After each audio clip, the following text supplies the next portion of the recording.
Alright, it's my second time doing this video because I think the first time it was a little blurry, so if I go through stuff quickly, that's why. Hi, my name is Adam. Today is the LoFi SciFi review for Black Mirror White Christmas. And I've watched Black Mirror before and I was glad that I was finished with it, and then I saw a promo for the new episode for Christmas, which premiered a few days ago.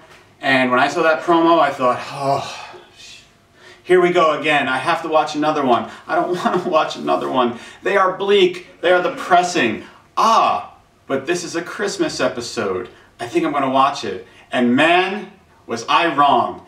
It is not uplifting. I thought maybe, I'm sitting through it and thinking maybe the first hour is bleak, but it's going to lift me up and put me in that George Bailey mood, running around Pottersville screaming, "Merry Christmas!"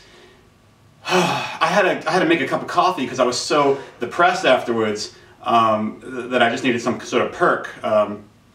So Black Mirror is a great show. It is poignant, it is brilliant, and I don't want you to watch it unless you really want to, because I don't recommend it. I don't want people to get mad at me for being depressed. The show is depressing for several reasons. One of the reasons is that a lot of the stuff that Charlie Brooker, the head writer, the creator, writes about are things that you feel like could actually happen. He takes technology, social media, app software that we use today, and he draws it out to its logical conclusion. He says, if we continue on this path, where are we going to wind up? Now, the anthology show that people compare this to is The Twilight Zone, and it's a good comparison, except with The Twilight Zone, I found that a lot of the things that were socially poignant didn't feel like things that were going to happen today or tomorrow or next week. Whereas with Black Mirror, it feels a little too close to home. Twilight Zone did have some very socially poignant episodes. The one that sticks out in my mind is The Obsolete Man with Burgess Meredith, who seemed to be in every single Twilight Zone episode.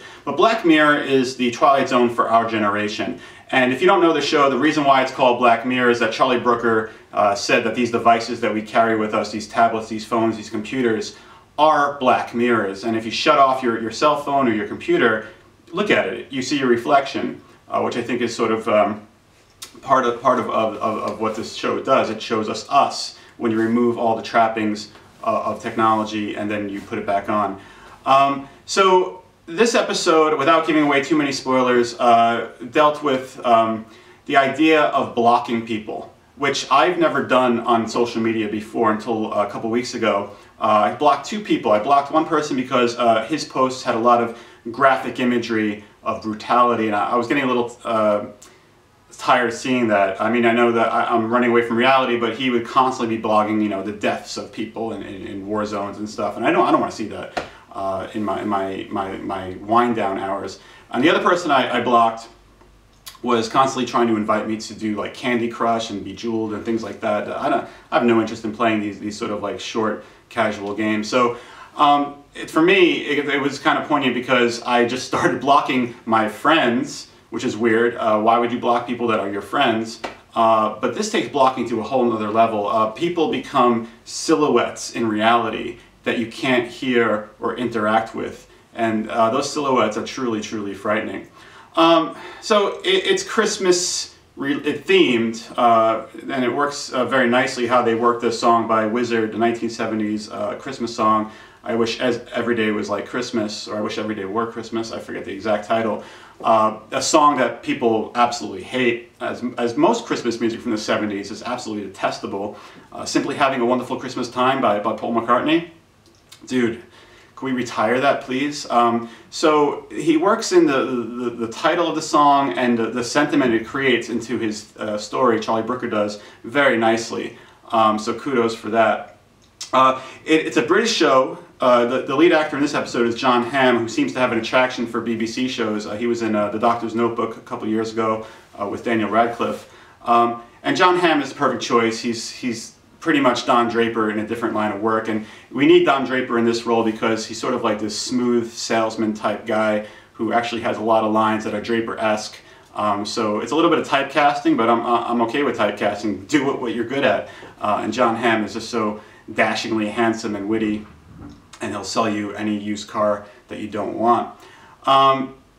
So it is a British show, and it's important to remember it's British because I recently discovered through working with an international colleagues that British people are indeed pessimistic, which I never knew was their reputation until recently. A couple years ago I asked my friend Emma, what movies do you watch for Christmas? Because I was thinking, you know, Wonderful Life, Christmas Carol, things like this. And she said, oh, Great Escape. Great Escape. Every year we watch The Great Escape. And I'm like, what? Great Escape? It's a pretty futile movie to watch during the Christmas season. And sure enough, a lot of my British friends say, yeah, Great Escape, that's on every Christmas. We watch it, the whole family gathers around, we watch The Great Escape, which is not a great escape, by the way, if you watch the ending carefully. How is that great? But anyway, so British people are pessimistic. Americans have a reputation for being too confident and too optimistic, but I'll take that any day. So anyway, John Hamm is the only American actor, I believe, in this episode, but it works very nicely with the type of characters he plays. So I'm not going to recommend this to people because, again, I don't want people to be mad at me for, I don't know if I said this already, but I don't recommend Black Mirror to people because I don't want people to be mad at me for dampening their mood, for putting them in a black space, if you will. It's the most poignant, socially important sci-fi of the last half decade at least. But that being said, it's not escapist, and these episodes run about an hour and a half, which is great because they do have a time for development and time for contemplation and thought. And there's only, I think, 3 episodes per season, which is also good because it ensures quality, which is part of the reason why I think Sherlock is the best Sherlock Holmes show we've seen, because when you only have 3 episodes a year, you make sure they have a full production value and they're done really well. There's really no clunkers in Black Mirror or in Sherlock. Sci-fi, one of its main purposes, if it has a purpose, is to warn people. And old sci-fi would do this with nuclear technology and talk about how we're going to hurt ourselves physically. Black Mirror tells us how we're hurting ourselves spiritually. And that's the good thing to take away from it. Even if you walk away from this episode feeling rather bleak, that's the thing to walk away from. I wish I didn't watch it until after Christmas, because I'm sort of in this hibernation, I have my fleece on mood, where I'm just getting ready for Christmas. I can't wait to fly back to the United States and see my family. But this was not the thing to watch. I think I'm going to put on an episode of Mystery Science Theater 3000 and watch Santa Claus, the Santa Claus episodes, just to put myself back in a good mood. Again, I'm drinking coffee just to keep myself alert and awake, and it's kind of like mid-afternoon right now, so I shouldn't be doing this. Is that all I really wanted to say?